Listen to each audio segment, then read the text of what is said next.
Segurament els sonen estos arguments. Cansar un poquet, però bueno. Pues un poc malhumorat perquè el virus este ens està matant. És de veres que dona molta de tristea.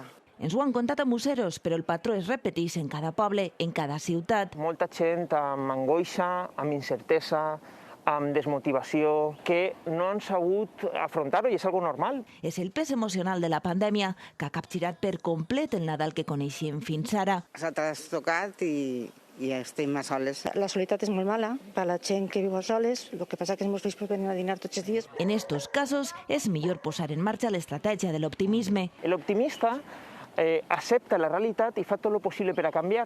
I evitar els pensaments negatius en bucle.